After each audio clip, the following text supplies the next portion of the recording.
نحمده ونصلي ونسلم على حبيبه الكريم أما بعد فأعوذ بالله من الشيطان الرجيم بسم الله الرحمن الرحيم هل يستوي الذين يعلمون والذين لا يعلمون صدق الله مولانا العظيم وبلغنا رسوله النبي الأمين الكريم ونحن على ذلك لمن الشاهدين والشاكرين والحمد لله رب العالمين۔ انتہائی عقیدت و محبت کے ساتھ بارگاہ رسالت میں درود و سلام کا نذرانہ محبت پیش کر لیجیے۔ اللہم صلی علی سیدنا و مولانا محمد معدن الجود والکرم وآلہ الکرام وابنہ الکریم مبارک وسلم صلاۃ وسلام علیک یا سیدی یا رسول اللہ صلی اللہ تعالی علیہ وسلم۔ ہفتہ واری اجتماع کا یہ پروگرام جو سالہ سال سے داؤنی مسجد تیسری پیر خاں اسٹریٹ ناگپاڑا میں منعقد ہوتا رہا ہے۔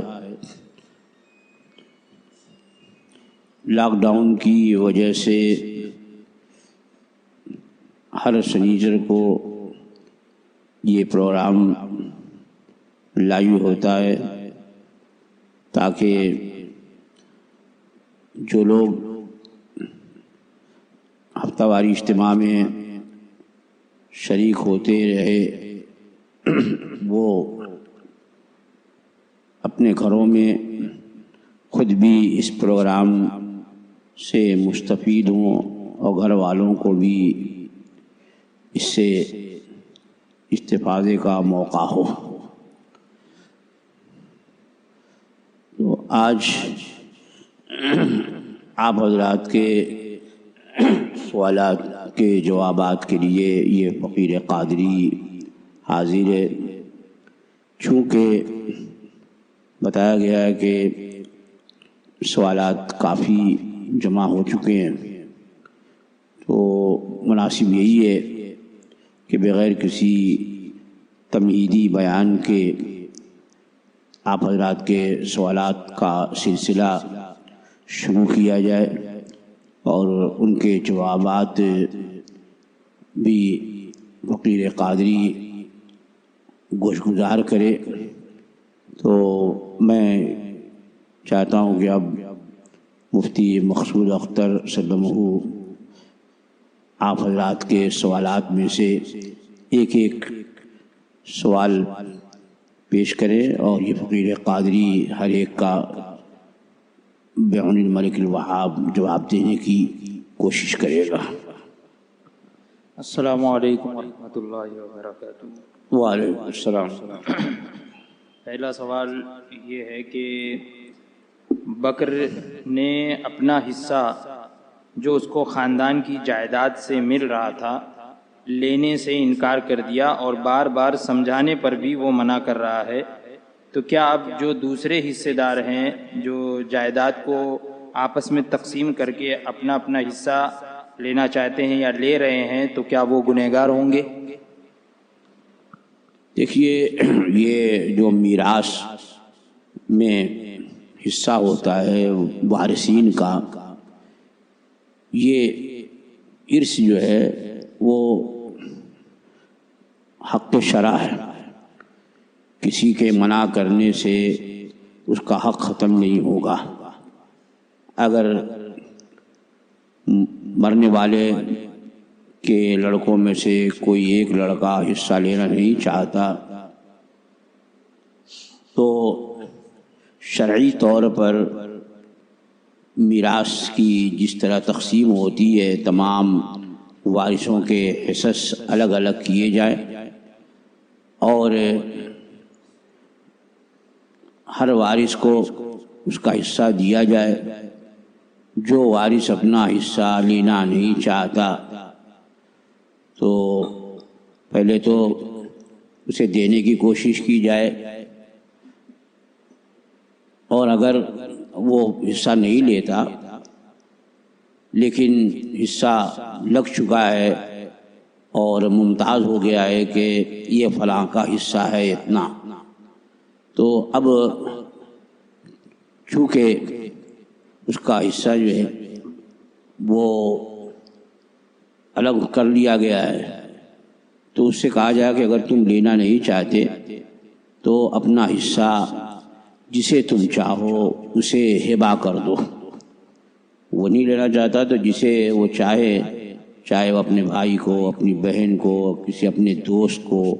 یا کسی مسجد پر، کسی مدرسے پر وقف کرنا، ہبہ کرنا، کیونکہ جب ممیز و ممتاز ہو گیا اس کا حصہ تو اب ہبہ کرنے میں اب ہبہ مشاع نہیں رہا کہ باطل ہو جائے، بلکہ یہ ہبہ غیر مشاع ہے،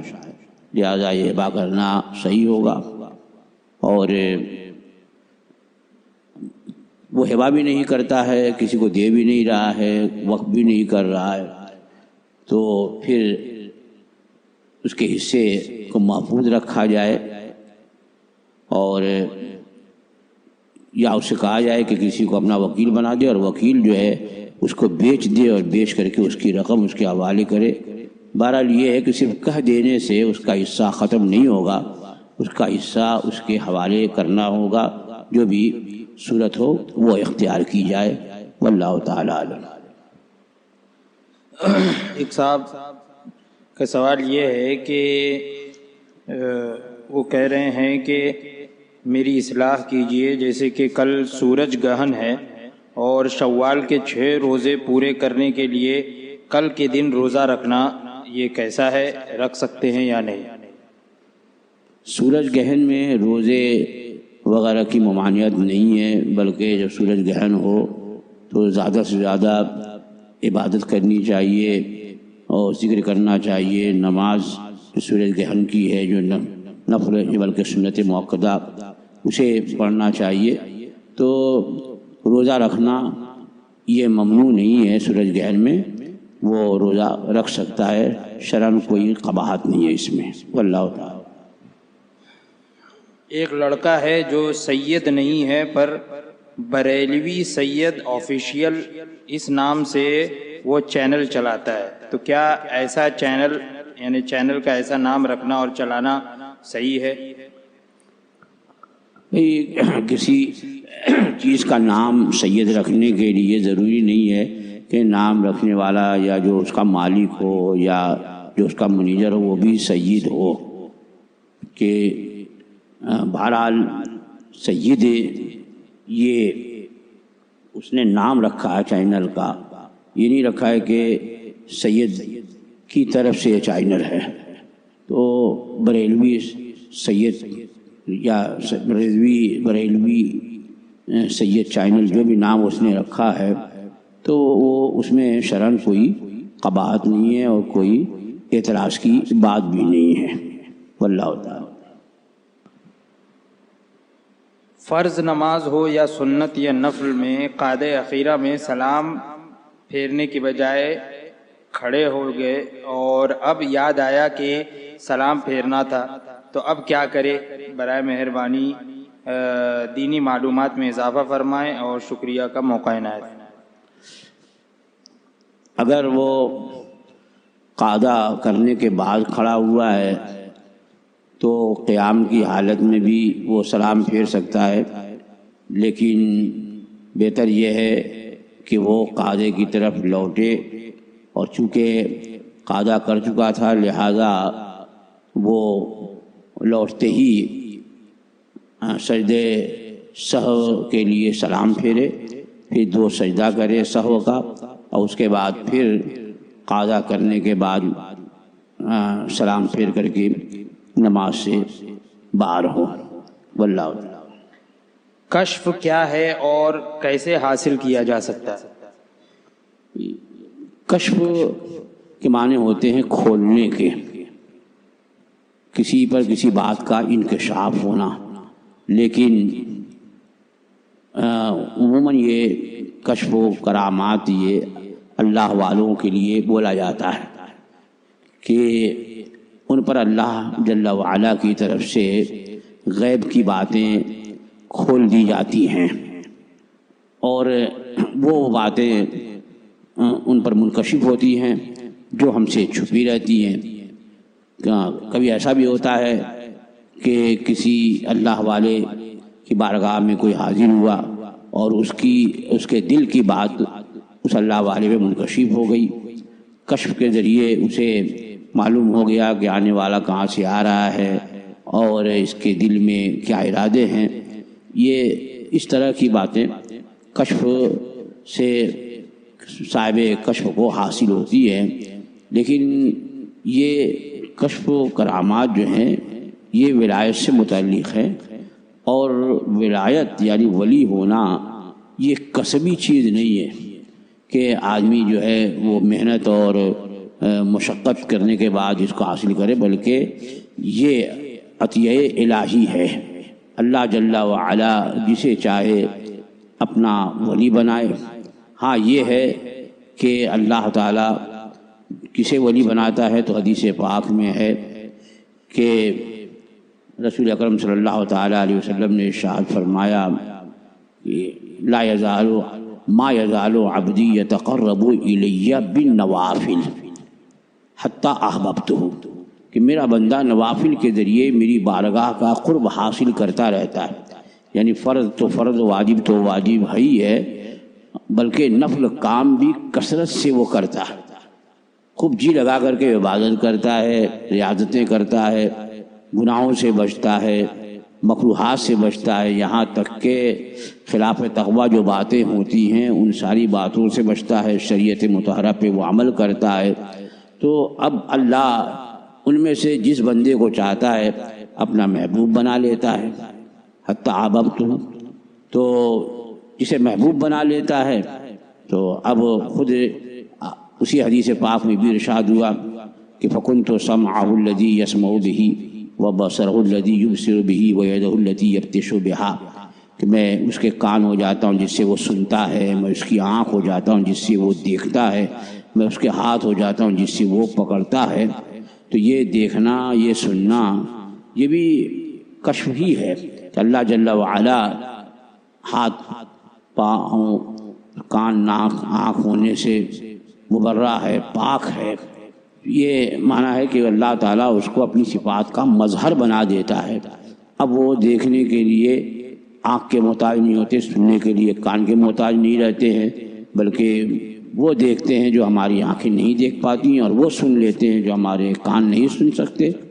تو یہ بھی کشفی کی صورت ہے۔ تو کشف جو ہے یہ کسبی چیز نہیں ہے، بلکہ یہ وہبی ہے۔ اللہ جسے چاہتا ہے اب اسے اپنا محبوب بنا لیتا ہے، اور اسے ان کمالات کے لیے اس بندے کو منتخب فرما لیتا ہے اور عطا فرما دیتا ہے۔ واللہ تعالی عالم۔ آئی لینس لگا کے نماز پڑھنا کیسا ہے؟ آئی لینس لگا کر کے نماز پڑھنے میں کوئی حرج نہیں ہے، اس لیے کہ وہ آنکھ کے اندر ہوتا ہے، اور نماز میں آنکھ کھلی رکھنا یہ مستحب ہے کہ آنکھ کھلی رکھے۔ ہاں اگر خشوع خضوع کے لیے آنکھ بند کرتا ہے تو بھی بہتر ہے، اور آئینے لگا کر کے میرے خیال میں نہ آنکھ کھولنے میں دشواری ہے، نہ آنکھ بند کرنے میں دشواری ہے، تو نماز میں کسی طرح کی کراہت نہیں ہونی چاہیے۔ واللہ تعالی۔ سوال یہ ہے کہ کیا کافر کا بچہ اگر پیدا ہونے کے بعد فوراً مر جائے تو وہ بھی جہنمی ہوگا؟ اگر ہاں تو اس میں بچے کا کیا قصور؟ اسے تو عمل کرنے کا موقع بھی نہ ملا، نہ ہی اس تک اسلام کی دعوت پہنچی۔ دیکھیے، کافر کے چھوٹے بچے، ناسمجھ بچوں کے بارے میں ہمارے ائمہ کرام میں، ائمہ اسلام میں اختلاف ہے۔ ہمارے امام اعظم ابو حنیفہ رضی اللہ تعالی عنہ نے اس سلسلے میں توقف فرمایا ہے، نہ یہ فرمایا کہ وہ جہنم میں ہیں، نہ یہ فرمایا کہ وہ جنت میں ہیں، کیونکہ ان کے بارے میں روایتیں مختلف ہیں کہ بعض روایتوں سے ایسا پتہ چلتا ہے کہ ان کی پیدائش جو ہے فطرت اسلام پر ہے، تو جب فطرت اسلام پر ہے تو وہ جنتی ہونا چاہیے اس اعتبار سے، اور بعض روایت سے ایسا معلوم ہوتا ہے کہ سرکار نے فرمایا ہے کہ خدیجہ الکبریٰ رضی اللہ تعالی عنہا کے سے کہ انہوں نے جب اپنے پہلے شوہر سے بچوں کے بارے میں پوچھا کہاں ہیں، تو فرمایا فی النار، جہنم میں۔ تو چونکہ روایتیں مختلف ہیں اور معاملہ جو ہے وہ اخروی ہے، تو اس لیے ہمارے امام اعظم ابو حنیفہ رضی اللہ تعالیٰ عنہ نے اس میں سکوت فرمایا ہے، توقف کیا ہے، لہذا ہم بھی جو ہے اس پہ وہی اپنے امام کے مذہب کو، ان کے ہی موقف کو اختیار کرتے ہوئے نہ انہیں جہنمی کہیں گے نہ انہیں جنتی کہیں گے۔ اللہ بہتر جانتا ہے کہ ان کا مقام، ان کا ٹھکانہ کہاں ہے، واللہ تعالی۔ کیا قرض دیے ہوئے پیسے پر زکوٰۃ دینی ہوگی جس کا پتہ نہیں ہو کہ کب تک ملے گا؟ دیکھیے، قرض وہ اس مال کا مالک ہے، اس نے استعمال کے لیے قرض دار کو دیا ہے، لیکن مالک جو ہے وہ قرض خواہ یعنی جس نے قرض دیا ہے وہی مالک ہے، تو اسی کے ذمے اس کی زکوٰۃ ہے۔ ہاں یہ ہے کہ زکوٰۃ تو ہر سال فرض ہے، لیکن ہر سال واجب الادا نہیں ہے، بلکہ جب جو قرض دیا ہے اس کا 5واں حصہ اسے مل جائے تو اب اس کی زکوٰۃ دینا یہ واجب ہوگا۔ جیسے کسی نے کسی کو 1 لاکھ روپیہ قرض دیا تو اب اس پر 1 لاکھ کی زکوٰۃ تو ہے، اب 1 لاکھ کی زکوٰۃ اس سال ہے، لیکن اگلے سال جب اس نے نہیں دیا ہے تو اب 1 سال میں جو زکوٰۃ فرض ہوتی ہے اتنا کم کریں، کیونکہ 1 لاکھ پہ 2500 زکوٰۃ ہوتی ہے، تو اب اگلے سال 1 لاکھ میں 2500 کم کر کے زکوٰۃ کا حساب لگائے، پھر اس کے بعد جو سال آئے تو اس میں اتنا کم کر دے جتنا دوسرے سال میں زکوٰۃ سے کم ہوا۔ تو اس طریقے سے ہر سال کے زکوٰۃ کا حساب لگانا ہوگا اور دینا واجب ہوگا، جبکہ اس کا خمس یعنی 5واں حصہ مل جائے یا پورا مال اسے واپس مل گیا تو اب ہر سال کی جوڑ کر کے زکوٰۃ دینا ہوگا، اور یہ ذرا سا بھاری پڑے گا، اس لیے بہتر یہ ہے کہ وہ ہر سال زکوٰۃ دیتا رہے، اور آخر میں جب مل جائے تو اس کا حساب لگا لے، اگر کچھ کم دیا ہے تو اتنا اور دے دے، زیادہ دیا ہے تو اور اگلے سال میں اس کا حساب لگا لے، وہ موصوب ہو جائے گا۔ تو زکوٰۃ تو بہرحال اس پر ہے۔ ہاں یہ کہ جس کو قرض دیا ہے وہ انکار کر رہا ہے کہ میں قرض نہیں دوں گا، اور اس کے پاس جو ہے کوئی گواہ بھی نہیں ہے یا اسی طرح سے کوئی ثبوت بھی نہیں ہے کہ یہ دعویٰ کر سکے اس کے خلاف، تو وہ قرض مردہ ہے۔ تو اب جب اس نے انکار کر دیا دینے سے تو اب اس کے ذمے اس کی زکوٰۃ فرض نہیں رہے گی۔ ہاں اگر پہلے تو انکار کر دیا لیکن چند سال کے بعد اس نے اس کی زکوٰۃ کا مال اسے واپس کر دیا تو اب صرف اسی سال کی زکوٰۃ رہے گی جس سال اس کو مال اپنا واپس ملا ہے، واللہ تعالی۔ زید کو دیہات میں مسجد کے علاوہ کسی کے گھر یا میدان میں عیدین کی نماز پڑھانا کیسا ہے، جبکہ مسجد کے امام اور متولی فاسق و فاجر ہے اور مسجد میں نماز پڑھنے میں فتنہ فساد کا اندیشہ ہے؟ کیا اس صورت میں زید کو اس طرح عیدین کی نماز پڑھنا یا پڑھانا صحیح ہے؟ یہ اڑیسہ بالیسور سے۔ دیکھیے، جمعہ اور عیدین کی نماز کے لیے کچھ شرائط ہیں، 5 وقتہ نمازوں کی طرح سے نہیں ہے کہ جو چاہے امامت کے لائق اگر ہے تو وہ امامت کرے، بلکہ جمعہ اور عیدین کے لیے شرط یہ ہے کہ وہ شہر ہو اور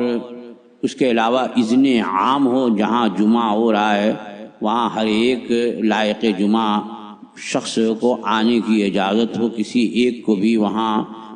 آنے سے روکا نہ جائے، اذن عام ہونا چاہیے۔ دوسرے یہ کہ امام جو ہے وہ ہر ایک نہیں ہو سکتا، بلکہ وہ امام ہوگا جمعہ یا عیدین کا جو شرعاً معذون ہو، معذون یعنی جسے جمعہ پڑھانے کا اذن دیا ہو۔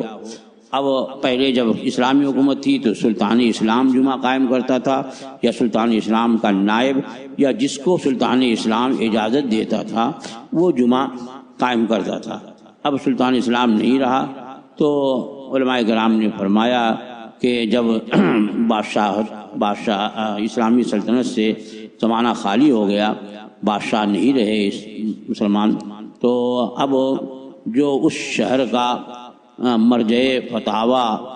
عالم علماء بلد یعنی شہر کا بڑا عالم ہے، مرجع فتاوی ہے، تو وہ قائم مقام سلطان کے ہے، وہ خود پڑھائے یا جسے وہ معذون کرے، جسے اجازت دے، وہ بھی جمعہ قائم کر سکتا ہے اور عیدین قائم کر سکتا ہے۔ تو اب یہاں جو سوال کیا گیا ہے، کیونکہ زید نے عیدین کی نماز جو ہے وہ میدان میں یا کھیت میں یا گراؤنڈ میں کہیں پڑھایا، تو وہ میدان و کھیت سے مطلب نہیں ہے، کیونکہ جمعہ یا عیدین کے لیے عیدگاہ ہونا یا جامع مسجد ہونا یہ شرط نہیں ہے، میدان میں بھی جمعہ ہو سکتا ہے جہاں پر اذن عام ہو اور امام معذون ہے۔ تو اگر زید کو اس شہر کے بڑے عالم نے جو قاضی شرع ہو اس نے اجازت دی تھی عید کی نماز پڑھانے کی، تو وہ معذون ہوا اور اس نے نماز عید کی جماعت قائم کی تو وہ صحیح ہے۔ اور اگر وہاں عالم علماء بلد نہیں، کوئی بڑا عالم نہیں جس پر سب کا اتفاق ہو، تو وہاں کے جو عامۃ المسلمین ہیں، عام مسلمان، انہوں نے اگر زید کو مقرر کیا کہ تم نماز عید پڑھاؤ، تو اب زید کا نماز عید کی امامت کرنا یہ جائز ہوگا۔ اور اگر ایسا نہیں ہے بلکہ نہ کسی نے اس کو کسی قاضی شہر نے اس کو اجازت دی اور نہ ہی عامۃ المسلمین نے اس زید کو قائم کیا، اور نہ وہ خود شہر کا عالم علماء بلد ہے، قاضی شرع ہے، تو پھر جمعہ اور یا عیدین جو بھی پڑھایا وہ صحیح نہیں ہوگا۔ واللہ تعالی عنہ۔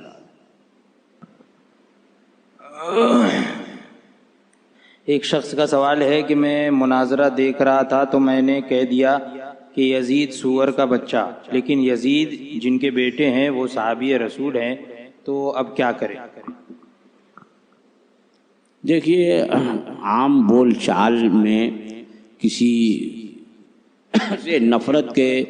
اظہار میں اس طرح کا لفظ بولتے ہیں،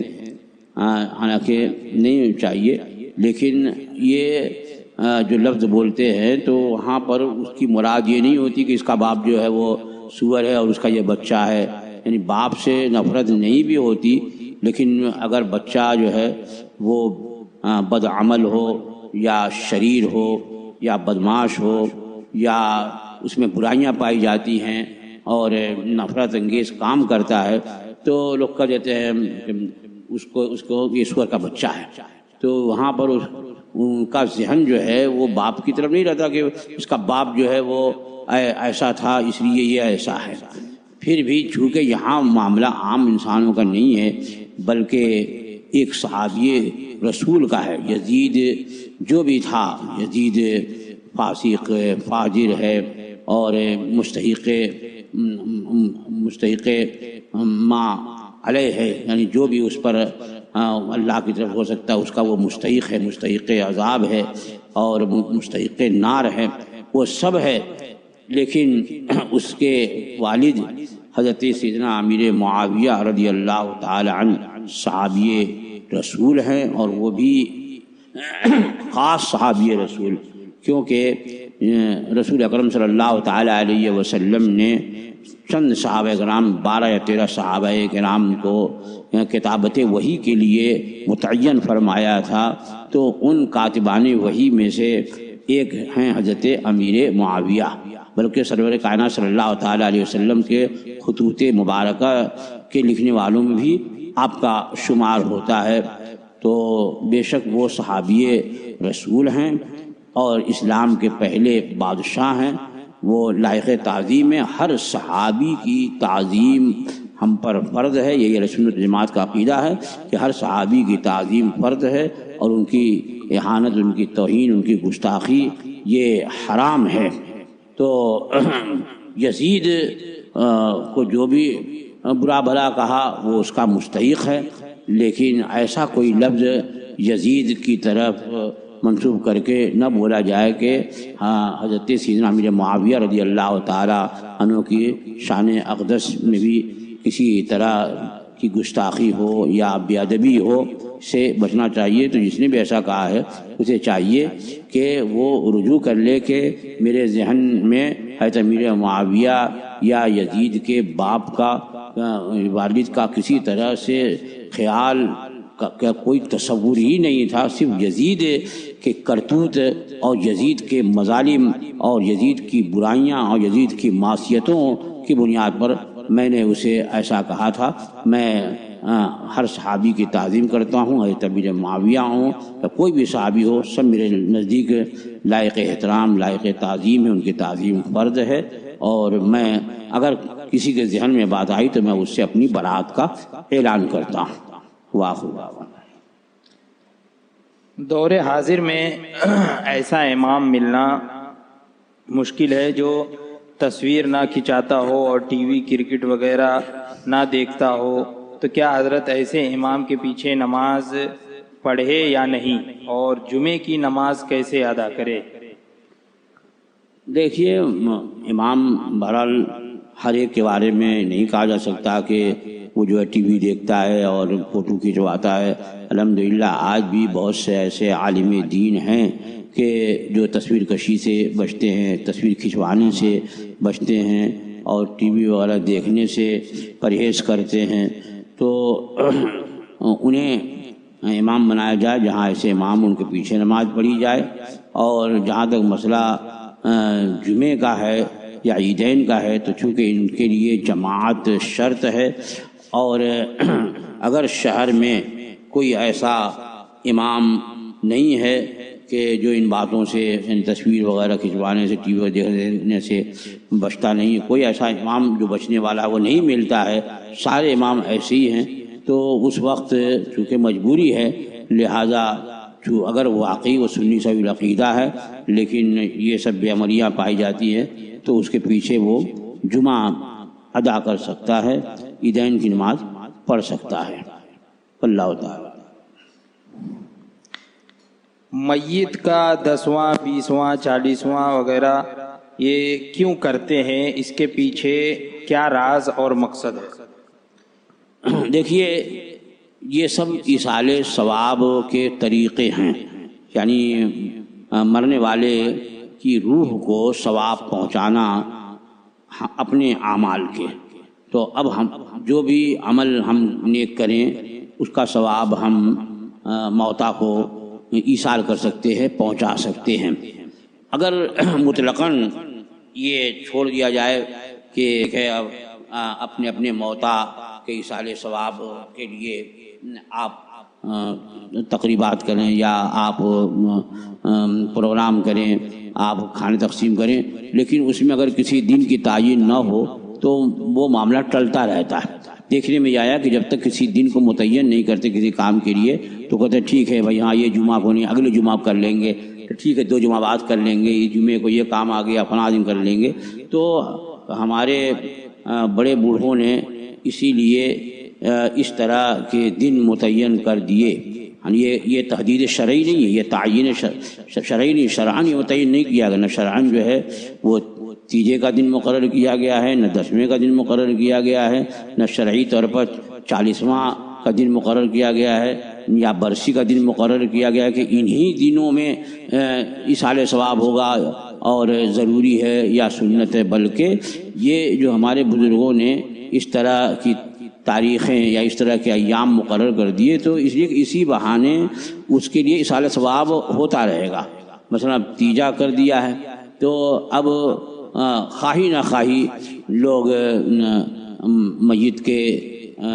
تدفین کے بعد دوسرے دن یا کہیں تیسرے دن قرآن خوانی وغیرہ کا اہتمام کرتے ہیں، غریبوں کو کھانا وغیرہ کھلاتے ہیں۔ یہ اس لیے کہ اس طرح سے ہو جاتا ہے. ایسے پھر 10واں مقرر کر دیا کہ 10 دن 10واں کہا تو اب یہ رہتا ہے گھر والوں کو کہ ہاں 10ویں کا فاتحہ، آج جو ہے 10ویں کا فاتحہ ہے تو آج 20واں ہے تو آج 40واں ہے. یہ صرف تعین جو ہے وہ آسانی کے لیے ہے، اور اس لیے ہے کہ وہ اسی بہانے وہ عمل ہو جاتا ہے اور مرنے والے کو ثواب پہنچتا رہتا ہے. اور یوں ہی مطلقاً چھوڑ دیا جائے تو ہوتا ہے نہیں ہوتا ہے، یہ بھی ہو سکتا ہے. تو یہ تعین جو ہے شرعاً نہیں ہے، بلکہ لوگوں کی آسانی کے لیے لوگوں نے اس طرح کے ایام مقرر کر دیے ہیں. اور اصل چیز اس میں ایصال ثواب ہے، اور ایصال ثواب یہ حدیث پاک سے اور اقوال سلف و خلف سے ثابت ہے. واللہ تعالی اعلم. ایک صاحب کا سوال یہ ہے کہ کیا کوئی غیر محرم سے قرآن پاک پڑھنا سیکھ سکتا ہے؟ دیکھیے، قرآن مجید کا سیکھنا اور اس کا صحیح پڑھنا یہ فرض ہے، لیکن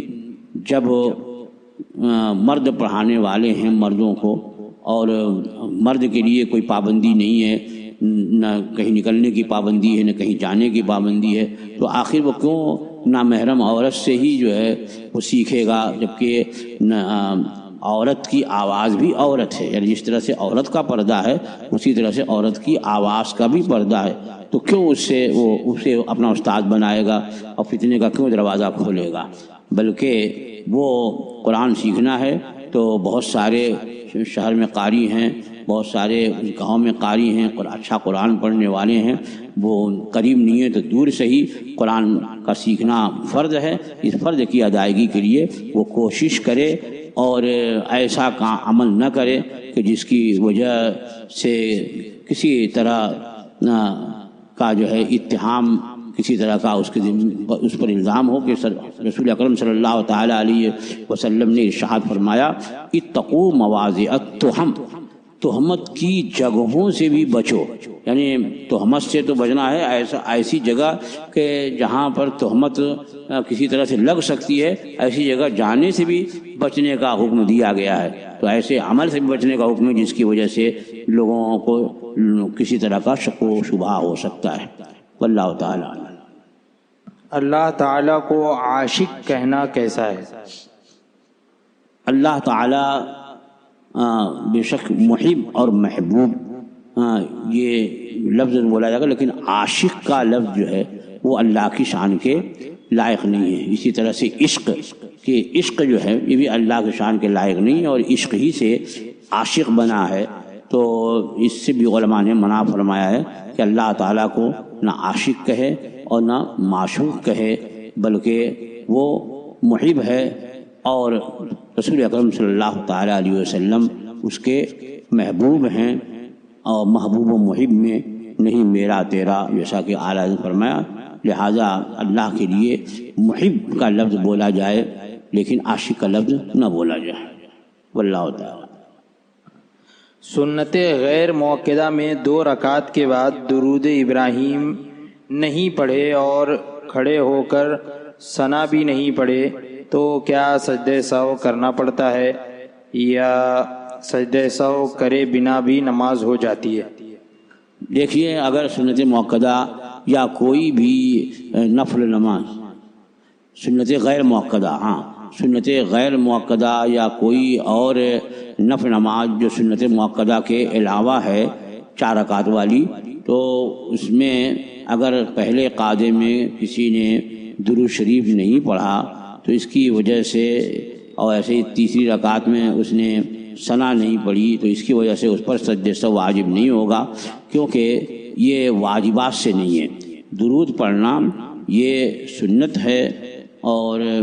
ثنا پڑھنا یہ سنت ہے، واجبات سے نہیں ہے. اور واجب کے ترک سے نماز میں کراہت آتی ہے، اور بھول جائے واجب تو سجدہ سہو لازم ہوتا ہے، لیکن سنت کے ترک سے سجدہ سہو لازم نہیں ہوتا. لہذا اس صورت میں سجدہ سہو اس پر نہیں ہوگا. واللہ تعالی.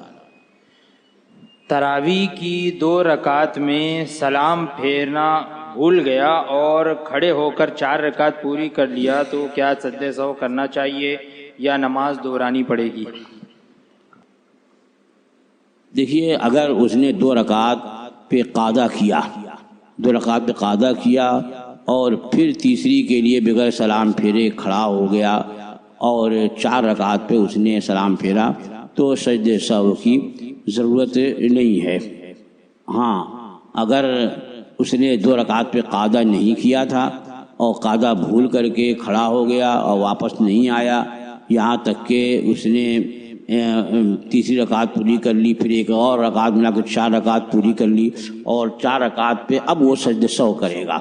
4 رکعت کا جب وہ قاعدہ کرے گا تو اس میں سجدہ سہو کرے گا، اور سجدہ سہو کرنے کے بعد نماز پوری کر کے سلام پھرے گا، اور یہ 2 ہی رکعت مانی جائے گی۔ یعنی اگر وہ قاعدہ 2 رکعت پہ قاعدہ کر لیتا اور اس کے بعد پھر 4 رکعت پہ قاعدہ کر کے سلام پھیرا ہوتا تو وہ 4 رکعت مانی جاتی، لیکن اگر 2 رکعت پہ اس نے قاعدہ نہیں کیا، تیسری کے لیے کھڑا ہو گیا اور اب 4 پوری کر کے اس نے نماز سجدہ سہو کر کے نماز مکمل کی، تو اب یہ 2 ہی رکعت مانی جائے گی، 4 رکعت نہیں مانی جائے گی۔ واللہ تعالی۔ سگریٹ کا دھندا جائز ہے یا نہیں؟ دیکھیے سگریٹ پینا جو ہے وہ ناجائز یا حرام نہیں ہے، ہاں ناپسند کہا جا سکتا ہے کہ اس میں منہ میں ایک طرح کی بو پیدا ہوتی ہے، تو اگر سگریٹ پیا ہے تو آدمی کو ذکر کرنا ہے، نماز پڑھنی ہے، مسجد میں جانا ہے تو اچھی طرح سے کلی وغیرہ کر کے کہ منہ میں بو نہ رہے تو ہی مسجد میں جائے اور ذکر کرے۔ اس وجہ سے منہ میں بو آتی ہے تو اسے ناپسند کہا جا سکتا ہے۔ ہاں چونکہ اس میں نشہ نہیں ہوتا، سگریٹ وغیرہ میں نشہ نہیں ہوتا ہے، ہاں زیادہ سگریٹ پینا جو ہے صحت کے لیے مضر ہے، تو ہر چیز جو حد اضرار یعنی حد ضرر کو پہنچے، جس چیز سے بھی ضرر ہو تو شرعاً اس چیز کو ممنوع قرار دیا گیا ہے۔ یہاں تک کہ مٹی پاک ہے، لیکن مٹی اگر تھوڑی سی جو کہ ضرر نہ پہنچے، تھوڑی سی اگر چاٹ لی ہے کہیں تبرک کے طور پر تو اس میں اس کی ممانعت تو نہیں ہے، لیکن اتنی مٹی کھائے کہ اس سے بیماری پیدا ہو، ضرر نقصان ہو، تو وہ اتنی مٹی کھانا وہ جائز نہیں ہے۔ تو اسی طریقے سے سگریٹ یا بیڑی کا کثرت سے استعمال کی، جس کی وجہ سے کہا جاتا ہے کہ پھپھڑے کافی جو ہیں وہ متاثر ہو جاتے ہیں اور سانس لینے میں دشواری ہوتی ہے، یا اور کوئی بیماری حلق وغیرہ میں پیدا ہوتی ہے، تو اگر ایسی بیماری کا اندیشہ ہے تو وہ پھر نہ پیے، یا اگر پیتا ہے ضرورتاً ریاح یا قبض کو دور کرنے کے لیے تو بس اتنا ہی پیے جتنی ضرورت ہے، اور کثرت سے اور نقصان کی حد تک پہنچ جائے اس سے وہ بچے، کہ یہ جائز نہیں ہے۔ ایک صاحب نے سونا گروی رکھا ہے، تو زکوٰۃ کس کو نکالنا چاہیے؟ جس نے گروی رکھا ہے اس کو، یا یہ جس کے پاس گروی ہے اس، یا یہ جس کے پاس گروی ہے اس کو؟ دیکھیے اگر واقعی وہ سونا رہن رکھا ہے، گروی رکھ دیا ہے اور اس پر اس نے قرض وغیرہ لیا ہے، تو رہن پر زکوٰۃ نہیں ہوتی۔ رہن جس کے پاس ہے نہ اسے زکوٰۃ نکالنی ہے، اور جس نے رہن رکھا ہے اس پر بھی زکوٰۃ فرض نہیں ہے، کیونکہ وہ کی ملکیت تو ہے لیکن اس پر قبضہ نہیں ہے۔ رہن جو سامان رکھا ہے اس پر اس کو قبضہ نہیں ہے، اس وجہ سے جو مالک ہے سونے کا اس پر بھی زکوٰۃ فرض نہیں ہے، اور جس کے بعد رکھا ہے اس پر بھی زکوٰۃ نہیں ہے۔ واللہ تعالی۔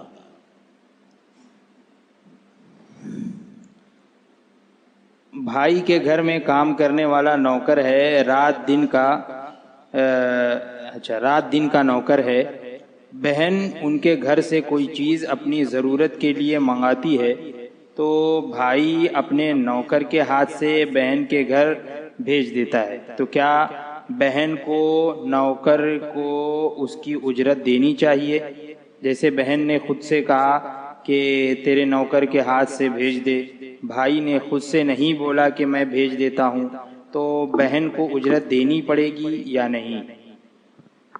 بھئی جب بھائی کا وہ نوکر ہے تو نوکر کے یہ مصارف میں ہیں، مصروفیات میں سے ہیں کہ گھر کا کام کرے، تو کسی کے وہاں کوئی چیز بھیجنا یہ بھی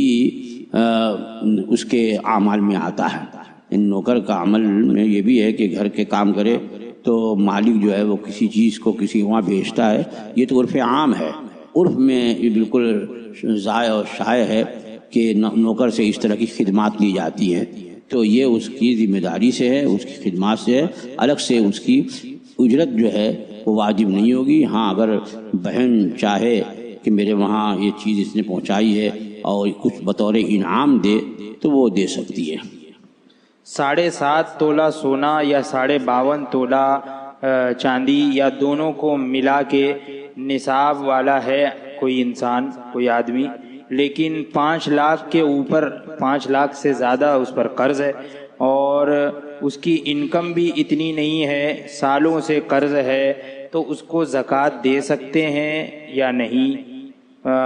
4-5 دکانیں ہیں زید کی اور 2 لڑکے اور 2 لڑکیاں ہیں، تو کیا وہ جیتے جی کوئی ایک اولاد یا کسی 2 کو بخشش میں دے سکتا ہے؟ اس کی بھی وضاحت فرمائے۔ یعنی یہ 2 سوال۔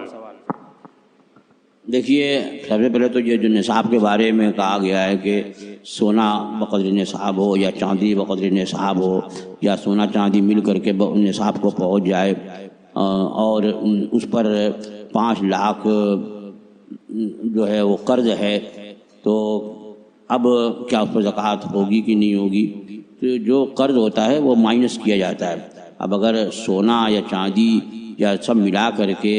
اتنا ہے کیش وغیرہ کہ جو اس کے قرض سے زیادہ ہے، جو زیادہ جتنا ہوگا اس پر زکوٰۃ ہوگی، اور قرض سے اگر کم ہے تو جو زیادہ ہے قرض سے اور وہ نصاب کو پہنچ جاتا ہے تو اس پر زکوٰۃ ہوگی، اور اگر بقدر نصاب نہیں پہنچتا اور قرض سے تھوڑا زیادہ ہے یا قرض کے برابر ہے یا قرض سے کم ہے تو اس پر زکوٰۃ نہیں فرض ہوگی۔ ہاں جب اس کے پر قرض ہے تو وہ زکوٰۃ لے سکتا ہے، لیکن بہتر یہ ہے کہ جب اس کے پاس سونا ہے تو زکوٰۃ لینے کے بجائے وہ اپنے مال کو اپنے اوپر صرف کرے۔ ہاں اگر کوئی اس کے حال سے واقف ہے اور اس کی مدد کے طور پر اسے زکوٰۃ دے تو اور اس نے لیا تو اس میں کوئی حرج نہیں ہے۔ اور دوسرا سوال یہ تھا کہ اس کی کچھ دکانیں ہیں اور وہ اپنے بیٹوں کو بخشش دینا چاہتا ہے، تو اپنی زندگی میں اگر اولاد میں تقسیم کرنا چاہتا ہے تو بیٹے اور بیٹی سب کو برابر دے،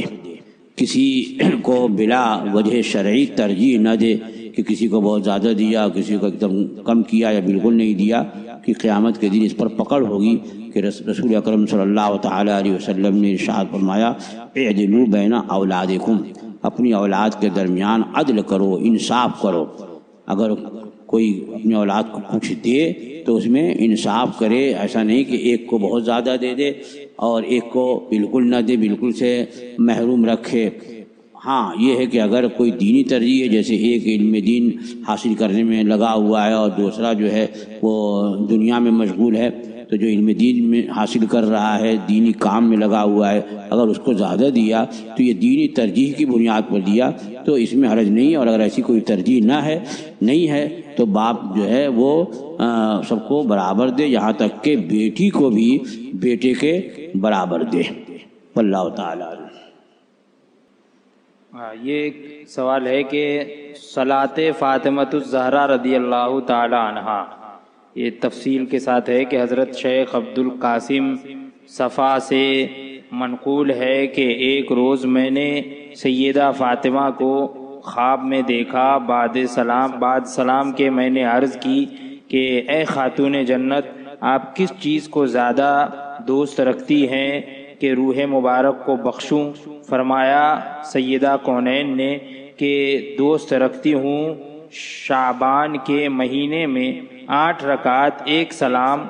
4 قعدہ کے ساتھ، اور ہر رکعت میں بعد الحمد کے سورہ اخلاص 11 بار پڑھے۔ جو کوئی یہ نماز ماہ شعبان میں پڑھے اور مجھے اس کا ثواب بخشے تو اے عبد القاسم، میں ہرگز قدم نہ رکھوں گی جنت میں جب تک کہ اس کی شفاعت نہ کراؤں۔ اکثر صلحائے اکثر صلحاء یہ نماز 15ویں شعبان کو ادا فرماتے ہیں، تو یہ پورا ایک میسج ہے۔ تو کسی نے یہ سوال کیا ہے کہ اس کے بارے میں کچھ بتائیے۔ اس طرح کی کوئی روایت جو ہے وہ اس فقیر کے نظر سے نہیں گزری، لیکن چونکہ نماز یہ رات میں پڑھنی ہے اور رات کے نوافل میں 8 رکعت تک کے ایک سلام سے اجازت بھی ہے، تو اگر کوئی اس طرح سے پڑھے تو اور حضرت سیدہ فاطمہ الزہرا رضی اللہ تعالی عنہا کی طرف اس کی نسبت بھی ہے، اگرچہ اس نسبت کے بارے میں پورا یقین نہیں ہے، لیکن اگر وہ اس طرح کی نماز پڑھ کے اور حضرت خاتون جنت رضی اللہ تعالی عنہا کی روح پاک کو ایصال ثواب کرے تو اچھی بات ہے، یہ ایصال ثواب ہے، اور اگر روایت صحیح ہے تو ان کی خوشی بھی حاصل ہوگی اور ان کی شفاعت بھی حاصل ہوگی، اور لیکن یہ بات یقین سے میں نہیں کر سکتا، لیکن نماز پڑھنے میں کسی طرح کی کوئی قباحت نہیں ہے، بلکہ بہتر ہے کہ وہ پڑھے اور حضرت سیدہ فاطمہ الزہرا شہزادی رسول خاتون جنت رضی اللہ تعالی عنہا کی بارگاہ میں اس کا ثواب ایصال کرے، انشاءاللہ العزیز اسے ضرور اس دنیا میں بھی نفع حاصل ہوگا اور آخرت میں بھی نفع ملنے کی امید ہے، واللہ تعالی۔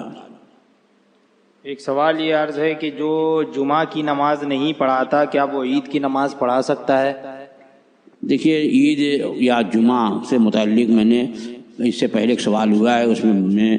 تفصیل سے ذکر کر دیا ہے کہ ہر ایک جو ہے نہ جمعہ پڑھا سکتا ہے اور نہ ہی عیدین کی امامت کر سکتا ہے۔ جو شرائط امامت جمعہ کے لیے ہیں وہی شرائط امامت جو ہیں وہ عیدین کے لیے بھی ہیں، واللہ تعالی۔ ایک صاحب کا سوال یہ ہے کہ آج کے دور میں نفلی صدقے کی مقدار کیا ہے؟ اب یہ سوال تو میرے سمجھ میں نہیں آیا کہ نفلی صدقہ کیا مطلب۔ صدقہ جو ہے عام طور پر جب بولا جاتا ہے تو مقدار صدقے فطر کی ہوتی ہے، جیسے اب کہا جائے صدقے فطر تو گیہوں جو ہے 2 کلو 45 گرام، جو ہے وہ 4 کلو 90 گرام۔ اسی طریقے سے جب کوئی جرم ہو جائے احرام وغیرہ میں حج یا عمرے کی صورت میں تو وہاں پر جو کفارہ ہے تو اس میں بھی صدقے کا ذکر ہے، تو وہاں بھی صدقے سے مراد جو ہے یہی ہوتا ہے کہ 2 کلو 45 گرام گیہوں یعنی نصف سا گیہوں یا 1 سا جو یہ صدقہ کرے۔ تو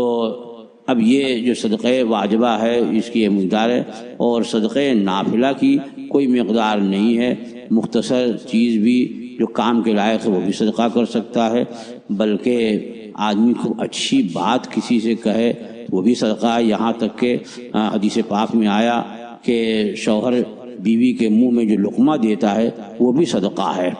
تو یہ قرآن مجید میں ارشاد ہوا قول معروف مغفرۃ خیر من صدقۃ یتبعها اذی، کہ ایک اچھی بات اور کسی کو معاف کر دینا اس صدقے سے بہت بہتر ہے جس صدقے کے بعد تکلیف پہنچائی جائے۔ تو اس کی کوئی مقدار نہیں ہے، جتنا زیادہ دے اتنا ہی بہتر ہے، واللہ تعالی علم۔ قرآن شریف کی وہ آیات کریمہ کہ جو دعا ہیں کیا ان کو اپنے لیے دعا کے طور پہ کر سکتے ہیں، اور اس کا طریقہ کیا ہے؟ کیا ہمیں ان دعاؤں کو پڑھتے وقت ہمیں ہماری طرف سے کوئی لفظ کوئی الفاظ لگانے ہوں گے؟ ہاں، اپنے لیے بھی پڑھ سکتے ہیں، اور بہتر یہ ہے کہ اس میں اللہم کا اضافہ کر دے، جیسے قرآن مجید میں ربنا آتنا فی الدنیا حسنۃ وفی الآخرۃ حسنۃ وقنا عذاب النار۔ اب یہ دعا کے طور پر ہم اپنے لیے بھی اس کو پڑھ سکتے ہیں، اور اللہم لگا دیں تو اور بہتر، اللہم ربنا آتنا فی الدنیا حسنہ، کہ اے اللہ، اے ہمارے رب، ہمیں دنیا میں بھی حسنہ عطا فرما اور آخرت میں بھی ہمیں حسنہ عطا فرما۔ تو یہ اس طرح سے اور جہاں پر بھی اس طرح کے الفاظ ہیں اور وہ بطور دعا اگر کوئی پڑھے وہاں کسی طرح کی اگر کوئی ایسا لفظ بھی نہیں ہے جو کہ خاص ہو تو اس میں کوئی حرج نہیں ہے، پڑھ سکتے، بلکہ بہتر ہے کہ قرآن مجید کے الفاظ سے وہ دعا کرے۔ واللہ تعالی۔ کیا حضرت علی رضی اللہ تعالی عنہ مولود کعبہ ہیں؟ حضرت سیدنا علی مرتضیٰ شیر خدا کرم اللہ تعالی وجہ الکریم کے ولادت باسعادت خانہ کعبہ میں ہوئی نہیں ہوئی، اس سلسلے میں روایتیں مختلف ہیں، اور ایک روایت سے معلوم ہوتا ہے کہ آپ کی ولادت خانہ کعبہ میں ہوئی، اور آپ کے علاوہ بھی دوسرے کے لیے بھی زیادہ صحیح روایت ہے۔ حکیم بن حازم، حضرت حکیم بن حازم، ان کے بارے میں زیادہ صحیح روایت ہے کہ وہ خانہ کعبہ میں پیدا ہوئے، لیکن ان کو کوئی بھی مولود کعبہ نہیں کہتا۔ تو حضرت علی مرتضیٰ شیر خدا کرم اللہ تعالی وجہ الکریم کے لیے ایک روایت ہے، اگر اس روایت کی بنیاد پر کوئی مولود کعبہ یعنی خانہ کعبہ میں ان کی ولادت ہوئی کہتا ہے تو اس میں شرعاً کوئی قباحت نہیں ہونی چاہیے۔ واللہ تعالی۔ کیا پاکٹ منی سے پہ زکوٰۃ ہے؟ اب پتہ نہیں اس کا پاکٹ منی کتنا ہے، اب اس طرح کے سوالات کرتے ہیں جیسے معلوم ہو رہا ہے کہ مجھے کشف ہو رہا ہے یہاں پر کہ آپ کا پاکٹ منی کتنا ہے۔ ارے بھائی، اب کسی کے پاس سے جو خرچ کے پیسے ہیں اگر اس خرچ ہو رہے ہیں تو اس پر کہاں سے زکوٰۃ ہوگی؟ زکوٰۃ کے لیے یہ ہے کہ سال کے اخیر میں جو بچت ہے، یعنی آپ کی جو انکم آ رہی ہے، سال بھر آتی رہی ہے، سال بھر مالک نصاب رہے، جب سال پورا ہوا تو اس وقت اب دیکھیں گے کہ کتنی رقم ہے جو آپ نے خرچ کر دیا، چاہے وہ پاکٹ منی کے نام پر خرچ کیا ہو اور چاہے کسی اور معاملے میں خرچ کیا ہو، تو وہ اس خرچ کا یہاں زکوٰۃ میں حساب نہیں ہے، بلکہ سال کے اخیر میں آپ کے پاس جو جمع پونجی ہے وہ بقدر نصاب ہے، تو اس پر حولان حول بھی ہے اور قدر نصاب بھی ہے، تو اس پر زکوٰۃ ہوگی۔ جو سال میں خرچ کر لیا آپ نے اس پر زکوٰۃ نہیں ہے۔ واللہ تعالی۔ اور یہ آخری سوال ہے، یہ شعر ہے کہ گر وقت اجل سر تیری چوکھٹ پہ جھکا ہو، جتنی ہو قضا ایک ہی سجدے میں ادا ہو۔ یہ حضرت علامہ حسن رضا بریلوی علیہ الرحمہ کا شعر ہے، تو اس شعر کی کچھ تشریح فرما دیں۔ دیکھیے، یہ سرور کائنات صلی اللہ تعالی علیہ وسلم کی بارگاہ سے والہانہ عقیدت اور محبت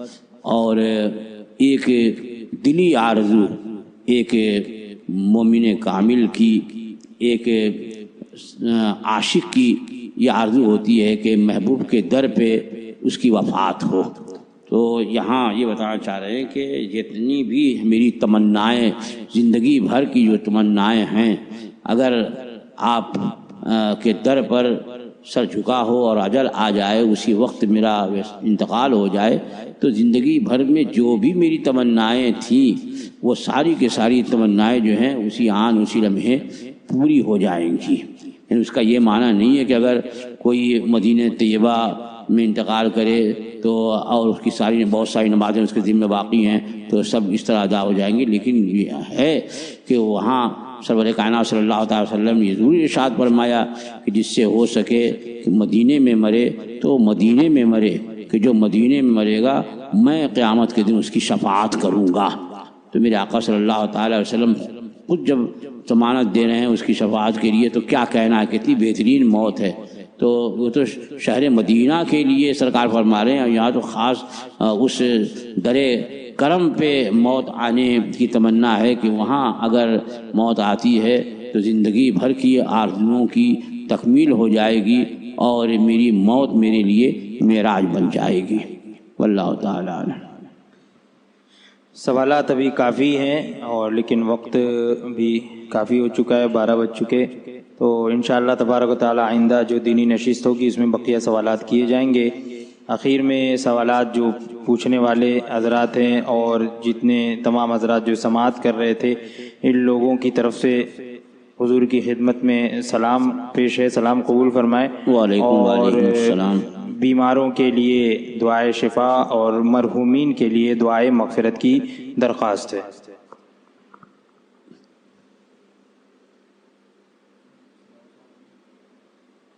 صلاۃ و سلام پڑھی پھر دعا۔ مصطفیٰ جان رحمت پہ لاکھوں سلام، شمع بز میں ہدایت پہ لاکھوں سلام، جی سوہانی گھڑی چمکا طیبہ کا چاند، جی سوہانی گھڑی چمکا طیبہ کا چاند، اس دل افروز ساعت پہ لاکھوں سلام، غوث اعظم امام تقی والنقا، غوث اعظم امام تقی والنقا، جلوہ شان قدرت پہ لاکھوں سلام، کاش محشر میں جب ان کی آمد ہو اور بھیجے سب ان کی شوکت پہ لاکھوں سلام، مجھ سے خدمت کے قدسی کہے ہاں رضا، مجھ سے خدمت کے قدسی کہے ہاں رضا، مصطفیٰ جان رحمت پہ لاکھوں سلام، غوث و خواجہ رضا حمید و مصطفیٰ، غوث و خواجہ رضا حمید و مصطفیٰ، پنج گنجے ولایت پہ لاکھوں سلام، جن کی صورت میں نور ولایت عیاں، جن کے فتووں سے روشن فقاہت کی شان، جن کا تقویٰ صداقت کا ہے ترجمہ، ہاں وہ اختر رضا علم کی کہکشاں، ہاں وہ اختر رضا علم کی کہکشاں، نازش اہل سنت پہ لاکھوں سلام۔ الصلاۃ والسلام علیک یا رسول اللہ، الصلاۃ والسلام علیک یا نبی اللہ، الصلاۃ والسلام علیک یا حبیب اللہ، الصلاۃ والسلام علیک یا خیر خلق اللہ، وعلی آلک واصحابک یا رسول اللہ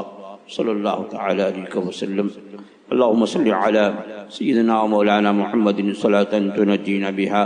من جميع الأهوال والآفات، وتقضي لنا بها جميع الحاجات، وتطهرنا بها من جميع السيئات، وترفعنا بها عندك أعلى الدرجات، وتبلغنا بها أقصى الغايات من جميع الخيرات في الحياة وبعد الممات، إنك على كل شيء قدير۔ اللهم ربنا تقبل منا إنك أنت السميع العليم، وتب علينا إنك أنت التواب الرحيم۔ یا رب بالمصطفى بلغ مقاصدنا،